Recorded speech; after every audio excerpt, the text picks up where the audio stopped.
School trip. आयु बस में बैठा, बस यही सोच रहा था कि वो पहाड़ कैसे होंगे। आयु जो 15 साल का था, पिछले 3 साल से चंडीगढ़ में ही रह रहा था, फिर भी वो हिमाचल की हसीन वादियों में कभी नहीं गया था।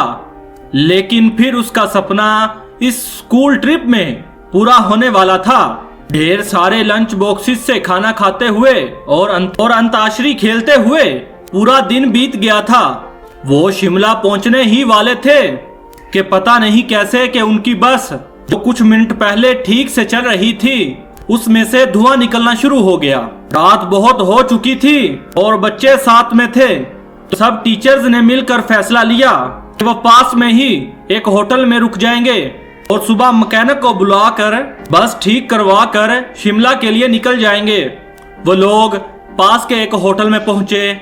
वो होटल दोनों तरफ से बड़े बड़े पहाड़ और दरख्तों से घिरा हुआ था। सब टीचर्स ने बच्चों को अलग अलग कमरों में बांट दिया और डिनर के बाद सब सोने चले गए। आयु को अपने 2 दोस्तों के साथ, अमन और रोहन के साथ कमरा मिला था। वो बहुत खुश था कि वो दोनों उसके काफी अच्छे फ्रेंड थे। आयु, अमन और रोहन जब कमरे में गए तो कमरे की खिड़की से उन्हें जंगल के बीचों बीच एक झील दिखाई दी।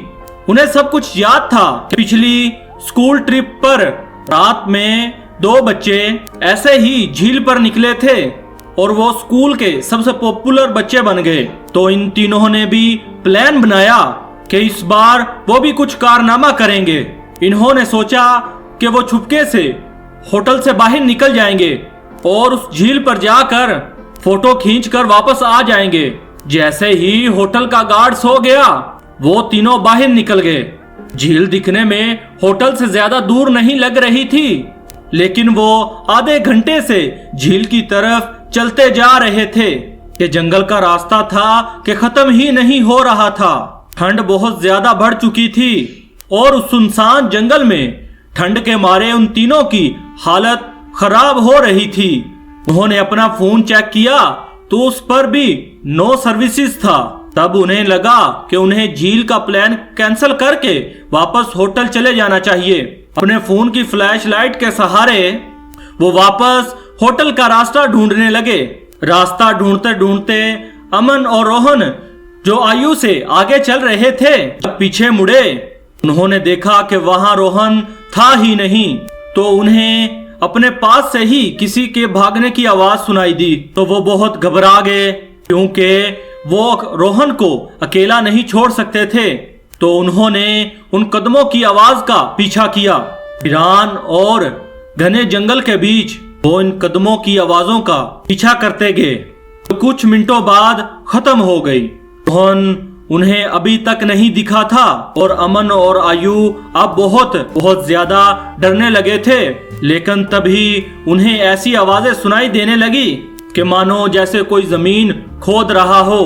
वो धीरे धीरे उस आवाज के पास गए और उन्होंने झाड़ियों के पीछे से देखा कि और कोई नहीं कि रोहन ही जंगल में एक गड्ढा खोद रहा था। उन्होंने डर के मारे रोहन को पुकारा। रोहन उनकी तरफ मुड़ा और उनको गुस्से की भरी हुई आंखों से देखने लगा।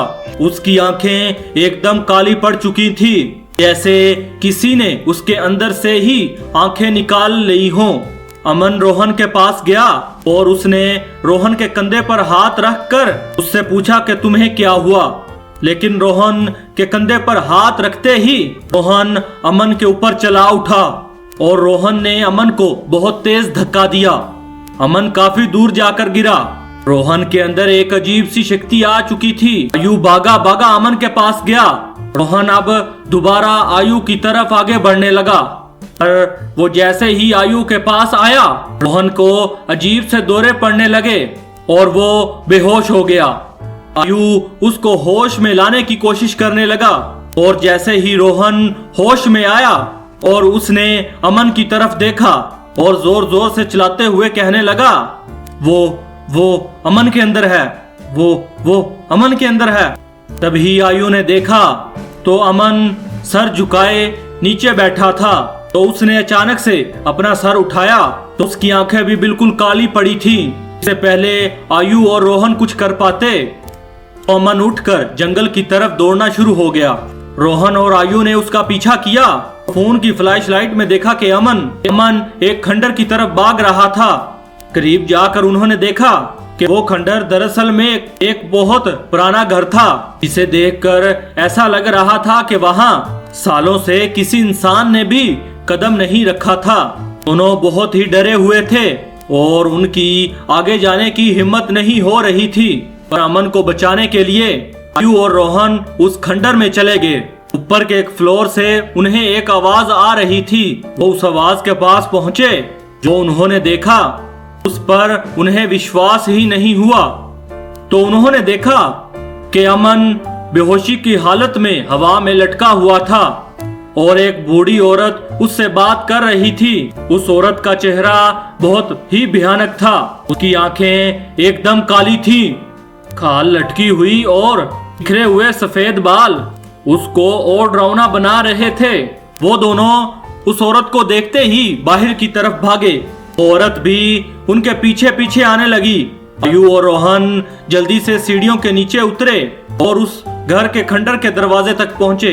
तो जब उन्होंने मुड़कर एक बार पीछे देखा कि वो बूढ़ी औरत सीढ़ियों से किसी कीड़े की तरह रेंगती हुई नीचे आ रही थी, उनके पास ही आ रही थी। किसी तरह वहां से निकलकर जंगल की तरफ भागे और वो भागते चले गए और वो भागते भागते उन्हें पता नहीं चला कि वो कैसे झील के पास आ गए थे। इस झील की तलाश में वो होटल से बाहर निकले थे। रोहन और आयु दोनों भागते भागते उस झील के अंदर गिर गए और दोनों डूबने लग गए। उन्हें ऐसा लग रहा था कि जैसे उन्हें कोई अंदर खींच रहा हो। आयु किसी तरह झील के बाहर आ गया और उसकी आंखों के सामने रोहन झील में डूब गया और वो कुछ भी नहीं कर सका। आयु ये सब देखकर इतना घबरा गया कि उसे चक्कर आने लग पड़े और वो वहीं बेहोश होकर गिर पड़ा। आयु की जब सुबह आंख खुली और वो उसी होटल के कमरे में था, वो भागकर बाहर गया तो वहाँ बहुत सी पुलिस की टीम थी और जमीन पर सफेद में लिपटी हुई रोहन और आयु की लाश थी। पुलिस ने तो इन्हें मर्डर घोषित कर दिया था, लेकिन आसपास के रहने वालों ने बताया कि कई साल पहले उस जंगल में एक बूढ़ी औरत रहती थी। वहाँ उसका एक घर था। वो सभी से अलग वो औरत चैन से रहा करती थी। एक रोज उसके घर को कब्जाने के लिए पास के कुछ लोगों ने साथ बदसलूकी की और उसे मारकर उस झील में फेंक दिया। तो तब से रात को उस जंगल के बीच और झील के पास कोई नहीं जाता। कहते हैं उस बूढ़ी औरत की आत्मा अभी भी अपने बदले के लिए भटकती है। काश ये बात इन तीनों दोस्तों को पता होती तो शायद आयु के साथ रोहन और अमन भी जिंदा होते।